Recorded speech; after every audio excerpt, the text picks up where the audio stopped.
Hi everybody, Stefan Molyneux from Freedomain Radio. I hope you're doing well. This is the truth about slavery. Now, why are we even going to talk about such an ancient and evil institution? Well, we really don't understand the history of slavery. We cannot identify its causes, and we therefore have a very tough time fighting its echoes and remnants in the here and now. And I would really like to make the case that we can put an end to human slavery once and for all. But first of all, we have to understand what it is and where it came from. So let's dive in, shall we? Thank you so much for your time.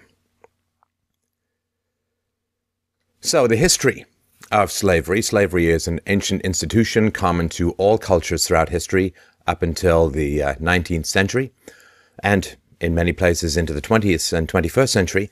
How did you become a slave? Well, you became an insolvent debtor, ran out of money. You were sold into slavery by your parents, or you were born to slave parents a lot of times, or you were captured through kidnapping by slave raiders and pirates, particularly the Barbary Coast. Slave dealing was an accepted way of life throughout all of human history, fully established in all societies, unopposed by religion, in fact, almost always supported by religion. Christians supported slavery through the Old Testament. Muslims supported slavery explicitly, and the Jews supported slavery, ran a lot of the slave trade. Now, a lot of the slaves in the world throughout history were white people or Europeans. In fact, the very word slave comes from Slav, or people of Eastern Europe. Now, the people from Eastern Europe, the reason why Slav became slave was because for thousands of years they were subjected to every conqueror who swept through the region: Celts, Greeks, Romans, barbarians, or the Conans. The ancient Greeks, who a lot of Westerners get culture, art, music, and philosophy from, were utterly dependent on slavery. Plato's Republic, one of the first blueprints for fascistic totalitarianism in the history of the world, was firmly based on slave labor. Plato himself said that owning 50 or more slaves represented the possessions of a wealthy man. Under Roman law, rebellions against your slave owners were kind of discouraged. So if your slave owner was ever found killed, all of the slaves, all of you would be put to death. There was one Roman slave owner who was found murdered, and 400 of his slaves were put to death. So a little tough to get out of the institution. 0 AD, or when Christ was born, half of the population of the Roman Empire was slaves. 3/4 of the population of Athens were slaves. Now, not really known very often, up to 1/2 or more of the arrivals in the American colonies early on were white slaves. We'll get into that a little bit later. They were slaves for life. Generally, the slavery was hereditary. Some of them were called indentured servants, so they would sign up or be kidnapped and sold into bondage. Yet these contracts were generally extended at will. Nobody was really there to enforce them. It was rare in America to own slaves. At the very peak of black slavery in America, only 6% of Southern whites owned slaves. This, of course, would be the richest 6%, and we'll get into how they used the state to maintain slavery in a few minutes. So if you include all the white people in the North at the very height of slavery, only 1.4% of white Americans owned black slaves. Monstrous, immoral. That was the truly evil 1% of the day. Slavery was, of course, indigenous to African and Arab countries before it made its way to Europe. Slavery was widely practiced by the tribes of American Indians long before Columbus came to the New World. Ethiopia had slavery until 1942, Saudi Arabia until 1962, Peru until 68, India until 76, and Mauritania until 1980. Also coming a tad late to the anti-slavery party was the Catholic Church, because certain passages in the Old Testament sanctioned slavery. The New Testament didn't give any clear teachings to abolish it. In 1965, the Second Vatican Council declared without qualification that slavery was an infamy that dishonored the Creator and was a poison in society. To be fair, Christians, theologians mostly followed St. Augustine in arguing that slaves should be treated well, and they did discourage the owning of Christian slaves. Blacks owned slaves. Even in America, according to the United States Census of 1830, in just the one town of Charleston, South Carolina, 407 black Americans owned slaves themselves. One study has concluded that 28% of free blacks owned slaves, which is far higher than the free whites who owned slaves. It was a lot of a class thing.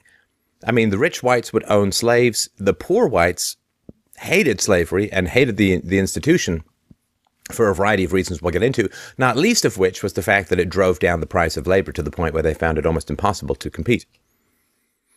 Now, what are some of the myths? Well, slavery is often portrayed as a free market phenomenon that had to be ended by governments.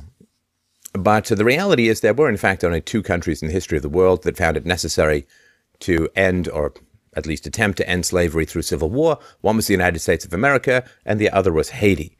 Of course, the Civil War, as we'll get to in the next presentation, the truth about Abraham Lincoln, didn't really have anything to do with slavery, but had more economic motives. So slavery was a worldwide phenomenon that existed from prehistory until the 18th and 19th centuries, when Western powers, in particular England, ended it as a moral crusade. Now, why were so many Africans enslaved? Well, one of the reasons was because the African rulers within Africa, particularly in southern Middle Africa, were endlessly warring against each other, civil wars and so on. They would capture slaves, they would bring them to the seaports where the Europeans and the Arabs would pick them up. Some Arabs went inland. But you couldn't, as a white person, you couldn't go into Africa. I mean, the average life expectancy for a white person going to Africa was 11 months. You just get downed by big and small animals, lions or bugs of various kinds, cholera and so on. So they had to get caught by the black rulers, and then they would be shipped off to the ports where they'd be picked up by the Arabs and the Europeans. England, as a moral crusade led by a man we'll meet in a moment, was ended by attacking the slave ships, agitating for the removal of government support for slavery, which is really essential, and bribing slave owners to release their slaves or buying their property. Of course, you can't, under common law, retroactive law is not valid. I can't say something was illegal 5 years ago and charge you for that. So what was legitimate property had to be bought, and the British government did spend a lot of blood and treasure trying to end slavery. So, I mean, this is one of the great misconceptions of history. So, Western Europeans were very late to the party. The Muslim slave trade went on for 1,400 years. The Christian slave trade went on for a few hundred years. They were late to the party. They took very few of the slaves, as we'll see. They treated their slaves far better than what occurred in the Muslim countries, as we'll also see. So Europeans ended up fighting against slavery. Europeans ended slavery, and therefore you only ever hear Europeans being blamed for slavery. This is horribly unjust. Look, if we want to move the moral standard of mankind further up, which I think we all want to do, let's stop attacking everyone who shows the first sign of conscience and better behavior in the world and only ascribe the blame to them. Let's not look at European guilt as a mineable resource, which you can squeeze with state power to produce the diamonds of fiscal transfers. So let's look at the Eastern trade. So you know about the Atlantic slave trade, I'm sure. What is the Eastern slave trade, which was the trans-Saharan slave trade going to the Muslim countries? So the death toll from 14 centuries of the Muslim slave trade in Africa is estimated at a little over 112 million people. And remember, this is a time when the world was quite a bit less populated, which had a lot to do with the Muslim slave trade and its excellence at depopulating and disassembling human beings. Historian Robert Davis estimates North African Muslim pirates abducted and enslaved more than 1 million Europeans between 1530 and 1780. 500,000 black African slaves ended up in North America. Twice that were kidnapped by North African Muslim pirates. It's a power differential. It's not a race thing, fundamentally, slavery. Scraps of history indicate the Muslims enslaved over 150 million African people, about 50 million from other parts of the world. That's not good, and I guess we can hold our breath awaiting for the Islamic culture to start making its apologies and for people to press Islamics for reparations. Now, one thing that's just horrifying and tragic, I mean, all of slavery is horrifying and tragic, but there are things that stick out even in this horror. Why does the Arab world not have a large black population? I mean, they took a lot of black slaves, marched them across the Sahara, and sold them in the slave auctions in the Middle Eastern world. Why? America's got a big black population. South America has a big black population as a result of slavery. Why aren't there any really in the Middle East? Well, historian Bernard Lewis provides an answer. Quote, "One reason is obviously the high population of eunuchs among black males entering the Islamic lands. Another is the high death rate and low birth rate among black slaves in North Africa and the Middle East. In about 1810, Louis Frank observed in Tunisia that most black children died in infancy and that very few reached the age of manhood. A British observer in Egypt some 30 years later found conditions even worse. He said, "I have it estimated that 5 or 6 years are sufficient to carry off or kill a generation of slaves, at the end of which time the whole has to be replenished." You didn't really want to be a slave going east. If you had to choose, you'd want to be going west. North African Muslim pirates raided European coastal towns and villages from all the way down in Sicily, all the way up to Cornwall, as well as European ships for about 300 years enslaved over 1 million Europeans, including many American seamen. Some say it's 1.5 million. Christopher Hitchens points out how many know that perhaps 1.5 million Europeans and Americans were enslaved in Islamic North Africa between 1530 and 1780. What are the people of the town of Baltimore in Ireland, all carried off by Corsair raiders in a single night? It doesn't fit the narrative, right? The narrative says that it's a race issue. It's a state and power issue, which I'm going to make the case for. These ghastly slave raiding practices of the Muslim pirates had a huge effect on particularly the coastal regions of Europe. France and England and Spain lost thousands of ships, devastated their seaborne trade, retarded the growth of the economy. Long stretches of the coast in Spain and Italy were almost completely abandoned until the 19th century. The fishing industry was virtually devastated, which of course led to starvation throughout certain parts of Western Europe.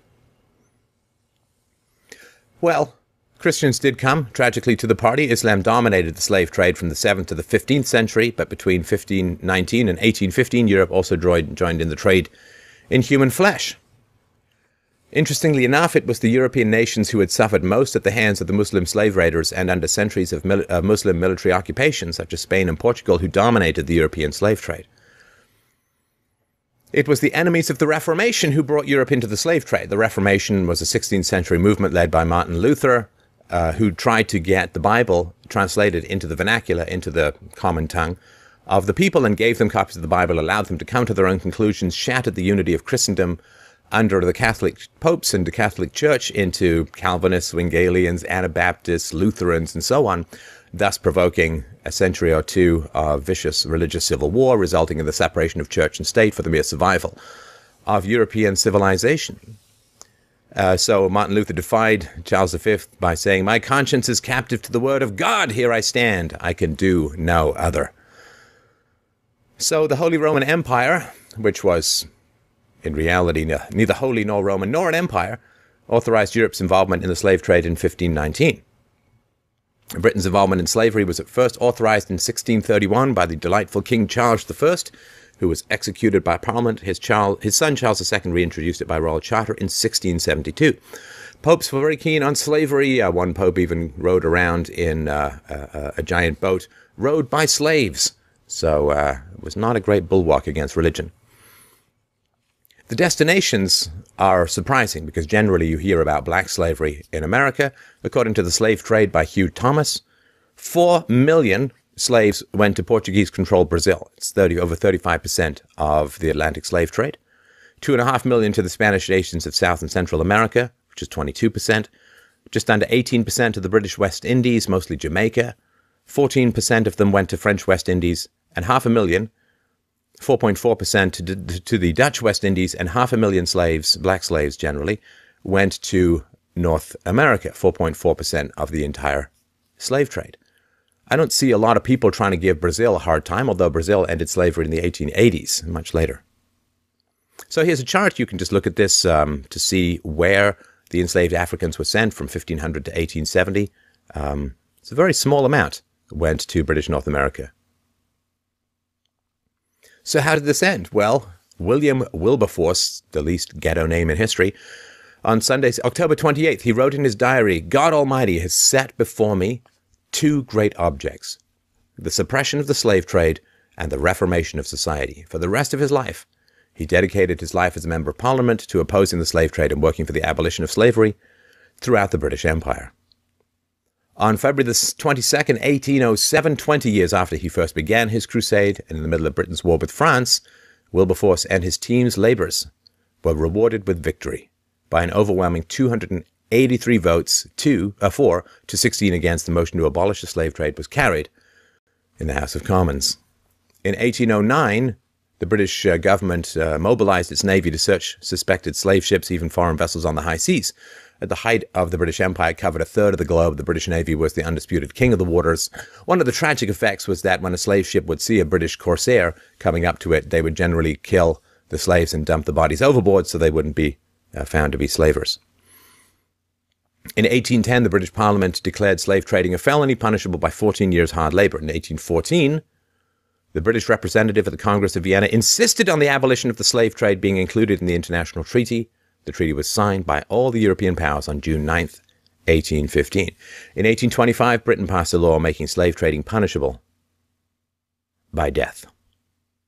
3 days before William Wilberforce died by an act of Parliament in 1833, the British abolished slavery itself, setting all 700,000 slaves in British overseas territories free. Wilberforce's lifetime campaign of 59 years was now fully successful. He said, shortly before he died, "Thank God that I've witnessed the day in which England is willing to give 20 million pounds sterling for the abolition of slavery." A moral hero of mankind. Did you ever hear his name? Of course not. Does not fit the narrative and does not serve the powers that be, which we will get to. Now, one of the great tragedies of ending the Atlantic slave trade wasn't like the number of slaves captured in Africa or other places diminished. They just they took more of the slaves from Africa and sent them over the Sahara. Missionary explorer David Livingstone wrote graphic descriptions of the ravages of the East African slave trade. He wrote this: 2 of the women had been shot the day before for attempting to untie their thongs. That would be these arm thongs, not the butt floss bikini thongs. One woman had her infant's brains knocked out because she could not carry her load and it. And a man was dispatched, i.e. killed, with an axe because he had broken down with fatigue. Those taken out of the country are but a very small section of the sufferers. We never realized the atrocious nature of the traffic until we saw it at the fountainhead. There, truly, Satan has his seat. Besides those actually captured, thousands are killed and die of their wounds and famine, driven from their villages by the internecine war waged for slaves with their own clansmen and neighbors, slain by the lust of gain, which is stimulated, be it remembered always, by the slave purchases of Cuba and elsewhere. The Trans-Sahara slave trade was truly appalling. So boys from about 8 to 12, if they were captured, would be castrated. This would be penis and testicles, because Arabs had superstitions about the sexual prowess of blacks, and also castrated boys were more docile, so they would castrate the boys. The survival rate was very low. As we'll get to, Arab landlords, they went to the homes of wealthy Arab landlords, and they force-marched young women across endless miles of scorching sand in the Sahara Desert to become sex concubines.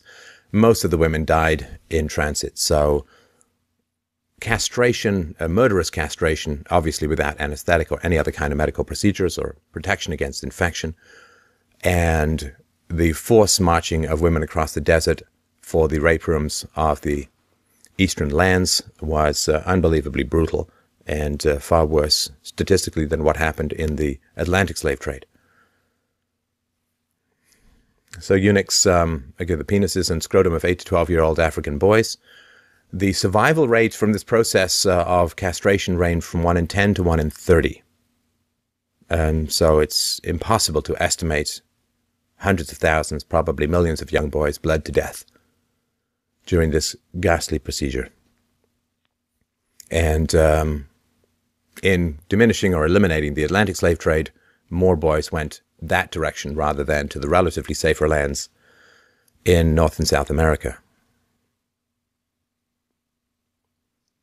So the reason why I say if you're going to be captured, then you want to go west, not east, is that if you look at this graph here, this is 1650 to 1750.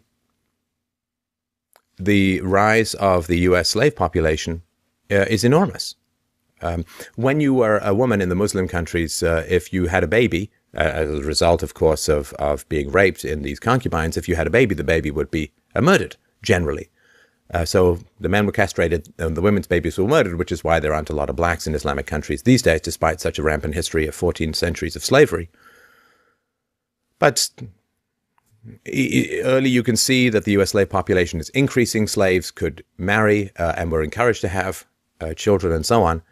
And although the U.S. Congress outlawed the African slave trade in 1808, the domestic trade flourished. Slave population in the U.S. nearly tripled over the next 50 years. It doesn't make slavery moral, of course, a completely evil institution, but it makes it much more survivable in the Americas.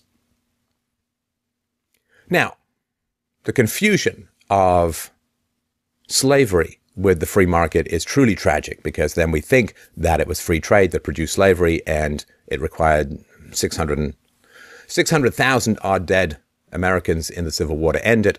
This, of course, is not the case. Generally, all governments had to do was stop catching the slaves and returning them to their masters. I mean, you think about it. You got a plantation, you got a bunch of slaves, they just walk off. How are you going to catch them? Where are you going to find them? You can't possibly do that. The government has to go and catch them for you, the taxes and labor of which are paid generally by others. So there are two state statutes that reduced the private costs of slavery. They were largely ignored, and this made slavery look a lot more efficient. We'll get into them. So it's slave patrols and bans on the freeing of slaves from manumission, which we will get to in a little bit more detail. It's worth understanding just so we can really get how little slavery was economically efficient. And of course, those who had bought slaves tended to resist the introduction of labor-saving devices, and this prevented industrialization. This prevented farm machinery from coming into being. And of course, the more productive slaves were, to the degree that they were productive, simply meant that you had to pay more to buy them, and therefore eliminating a lot of the gains. So also, states prevented immigration of free blacks, and if you were freed through some miracle, you had to leave the state.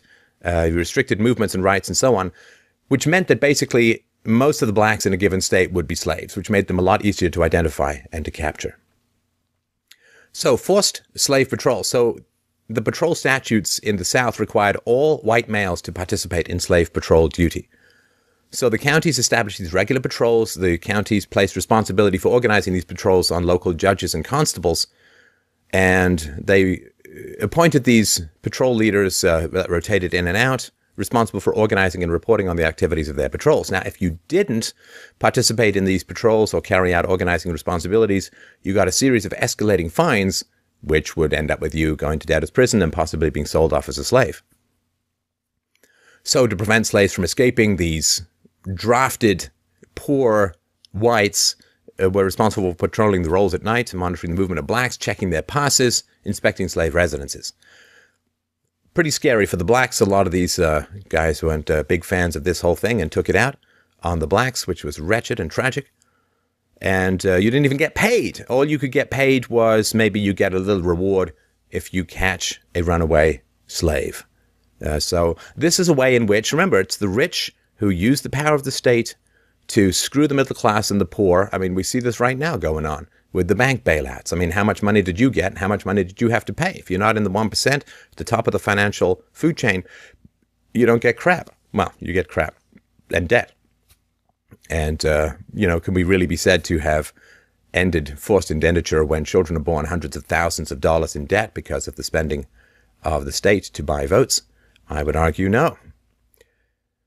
So it was tragic. The costs of capturing, of patrolling for and capturing the slaves were borne by the people who were forced to do it, not the people who owned the slaves. So this is really important. If the trend of freeing slaves had been allowed to continue, slavery would have ended before the Civil War peacefully. It's a strong claim to make. Let me give you the numbers behind it. So you couldn't free your slaves. Well, originally you could, but too many slaves were being freed, which made it harder to catch the ones who ran away. So you couldn't buy your freedom anymore. You couldn't be granted freedom, and you couldn't be given your freedom even in a last will and testament. And therefore, there was not much freeing or manumission of slaves, not because people didn't want to do it, but because it became illegal. So if the government had not banned the freeing of slaves, more slaves would have been freed. There would have been more competition for labor. Labor would have begun to displace slavery in terms of efficiency and so on. And more slaves would then have been freed. So, as states enacted statutes against manumission and immigration and required slave patrols, the growth of the free black population decreased, and it fell below the rate of growth in the slave population and was reduced to a trickle in the decade prior to the Civil War. However, if the free black population in the South Atlantic states had grown at the same rate between 1800 and 1860 as it did between 1790 and 1800, every slave in the South Atlantic states would have been freed twice. By 1860, the equivalent of virtually every slave in the country. So they were being freed. The government stepped in and stopped it to serve the interests of the wealthy plantation owners, the couple of percent of people who had the ear of the government, as they do now, and use it to shaft everyone else. But even if you did the slower rate of growth between 1790 and 1810, which was 88% growth in freeing of slaves, every slave in the region would have been freed only 1.5 times, which I guess is still pretty good. Let's talk a little bit about white slavery. The Irish slave trade. Oh, my lovely ancestors from Ireland who came across with William the Conqueror in 1066, I'm sure were very, very effective at slaughtering and covering themselves with blue and red of disassembled local Britons. Very good ancient murderers, my relatives, which are my ancestors, which meant that they got lots of land as a result for being very good at killing people, which is really the foundation of the aristocracy. All money with royalty on it is blood money. And the Irish slave trade began when James II sold 30,000 Irish prisoners as slaves to the New World. His proclamation of 1625 required Irish political prisoners to be sent overseas and sold to English settlers in the West Indies. By the mid-1600s, the Irish were the main slaves sold to Antigua and Montserrat. At that time, 70% of the total population of Montserrat were Irish slaves. Now, I mean, I'm half Irish and half German, and while the German part of me wants to invade Poland, the Irish part of me, when exposed to sunlight, bursts into fiery flames and freckles. So not exactly the blackest of the black slaves in the universe. So Ireland quickly became the biggest source of human livestock for English merchants. The majority of the early slaves to the New World were actually whites. In the 1600s, white slaves in America outnumbered the black slaves. So Reverend Augie, who lived in the South for 11 years, had both black and white congregations, told of preaching to slaves, some with red hair and blue eyes, a third of whom were just as white as he was. Dr. Alexander Milton Ross attended a slave auction in New Orleans where many of the slaves were much whiter than the white people who were buying them. In Lexington, Kentucky, Reverend Calvin Fairbank, I guess that's the least hood name you'll find, described a woman who was going to be sold at slave auction as one of the most beautiful and exquisite young girls one could expect to find in freedom or slavery, being only 1/64th African. In 1855, Frederick Law Olmsted, the landscape architect who designed New York Central Park, was in Alabama on a pleasure trip and saw bales of cotton being thrown from a considerable height into a cargo ship's hold. The men tossing the bales down somewhat recklessly into the hold were Negroes. The men in the hold were Irish. He said, "What's going on? Why is it this way?" "Oh," said the worker, "the niggers are worth too much to be risked here. If the paddies are knocked overboard or get their backs broke, nobody loses anything." The economics of Irish slavery were pretty tragic. From 1641 to 1652, over 500,000 Irish were killed by the English and another 300,000 were sold as slaves. You see, 500,000 blacks get to North America, 300,000 whites sold as slaves in a 10-year period.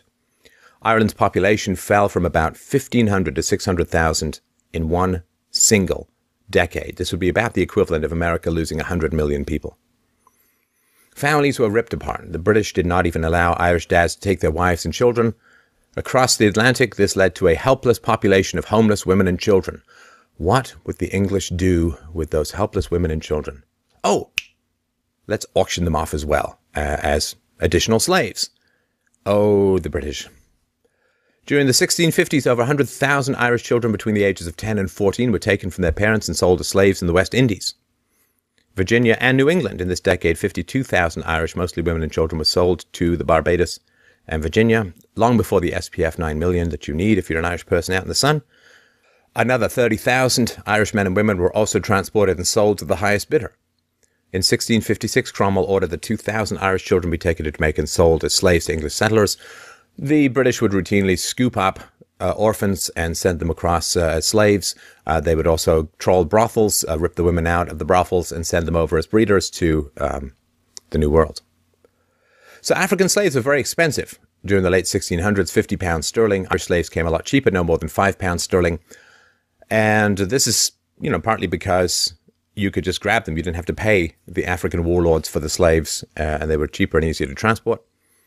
If a planter whipped or branded or beat an Irish slave to death, it was never a crime. A death would be a monetary setback, but much cheaper than killing a more expensive African. And the English masters quickly began breeding the Irish women for own personal pleasure and for greater profit.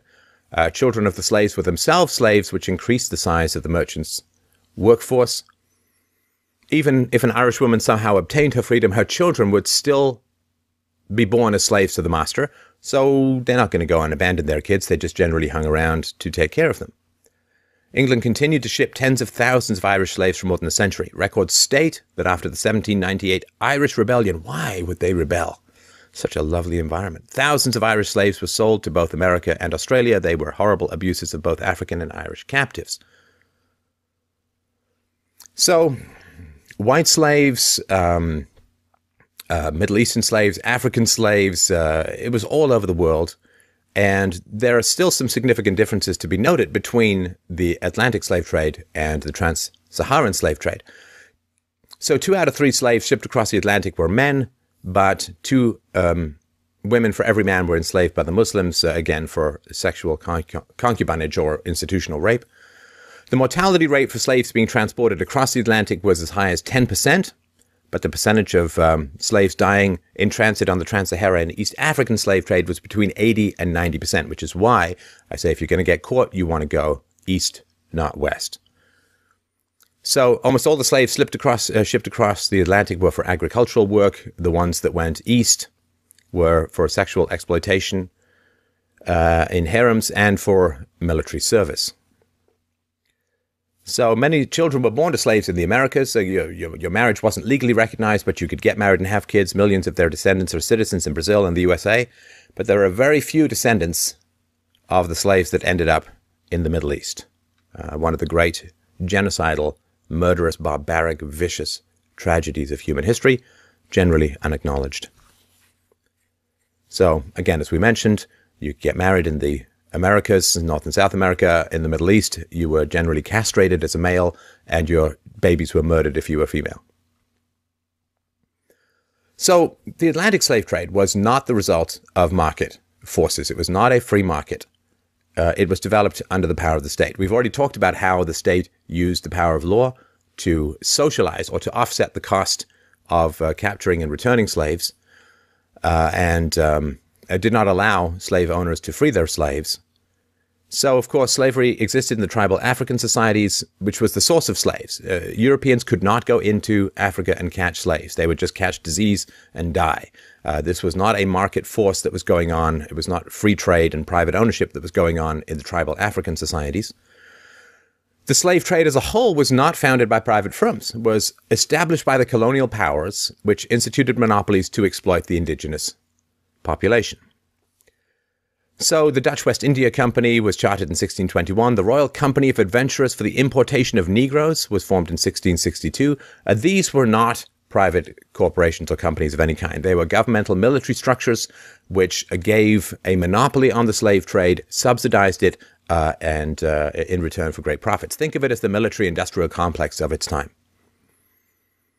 So they were very efficient in generating slaves, revenues, and domestic influence. So there is a statement that said, Negroes, therefore, were stolen in Africa to work land stolen from the Indians, but this was always and forever a government involvement. When governments gave up the practice of catching and returning slaves, slavery collapsed. So,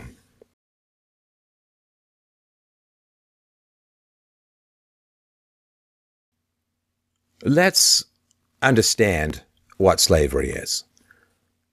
Slavery is the 100% ownership of the products of somebody's labor in a non-voluntary, right? So a non-voluntary environment. So if I go to work at a restaurant, they'll take some portion of my salary. They built the restaurant. They do the advertising. They heat it. But I take some portion of the profits for my salary. It's voluntary.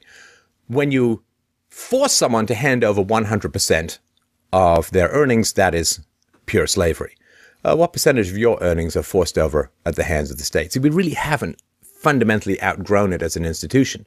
We've become free-range serfs or slaves. We can choose our own occupations, but we must still remit property taxes and income taxes and all other forms of taxation to the state in order to secure our freedom.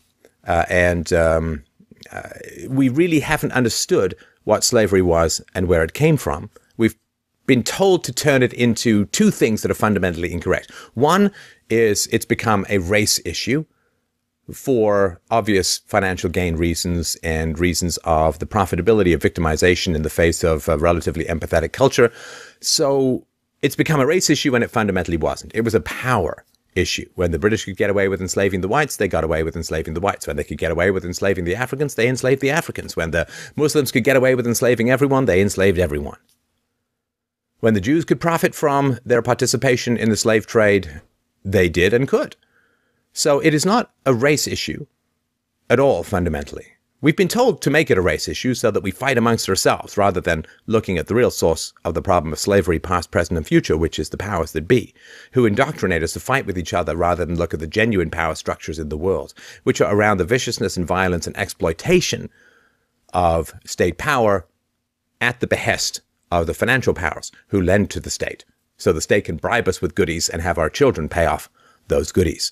So we've made the mistake of thinking that slavery is foundationally about race, so that we can fight each other as races rather than recognize that we are brothers and sisters in the tax farms called countries run by governments. And we've also thought that it has something to do with the free market. So we think that our enemies are racial and our enemy is the free market.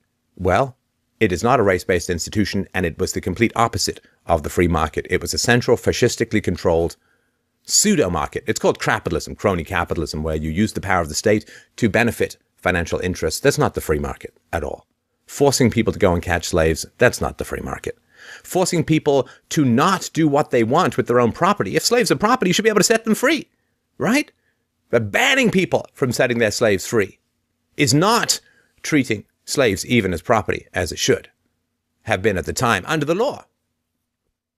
Because that would have been a way of peacefully ending slavery by making slavery diminish out of the guilty generosity of the slave owners, particularly on their deathbeds when they would set slaves free. So it is completely wretched for us to misunderstand what slavery was, who the cause was. Financial interests using the power of the state to exploit the resources. Now, the resources are money. The resources are the environment. In the past, the resources included human beings. But the idea that one race is guilty of slavery and owes reparations is like saying you and I owe reparations for the bailouts that were handed to the bankers, to the banksters. Of course not. We didn't like them, those bailouts. We would have resisted them if we could, but the money is taken from us at gunpoint. Well, the facilitation of slavery, the violent power of the state which made slavery possible and sustained its continuance, was imposed upon both whites and blacks and mulattoes and Chinese and Irish and you name it. It was imposed upon them against their will. Just as the national debt is imposed upon your children against their will. Just as bank bailouts are imposed on you against your will. All we should do is band together to recognize the great owners of mankind are the political and financial and military powers of the world. When we see that, when we see the slavery in a diminished way that continues, well then we have a chance at real freedom.